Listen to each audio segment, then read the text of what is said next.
Bana gıda şart. Daha da alın. Bunu hadi kalklayın. Kalklayın.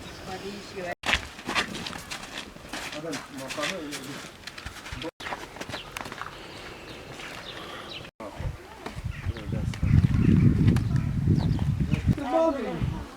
Adam gel. Aha.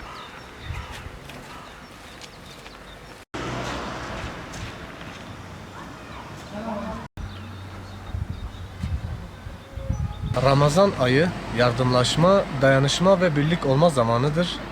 Bu mübarek ayda Umut Kervanı Ağrı Derneği olarak toplumsal sorumluluğumuzu yerine getirerek ihtiyacı olan kardeşlerimize el uzatmak adına önemli yardımlar gerçekleştirdik.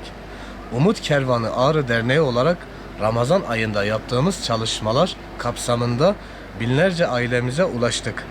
Gıda, nakdi, yardım, et yardımı, diğer giyim ve ayakkabı yardımında bulunduk. İhtiyaç sahiplerimizin gönüllerini kazandık. Rahmet ayı, mağfiret ayı olan Ramazan ayında yardımlar kadar gönülleri de kazanmak önemli.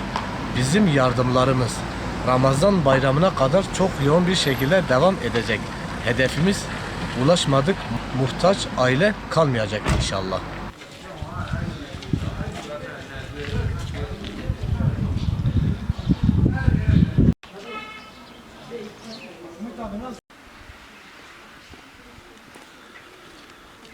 Size Umut Kervan'a gönderdi. Selamlar var size.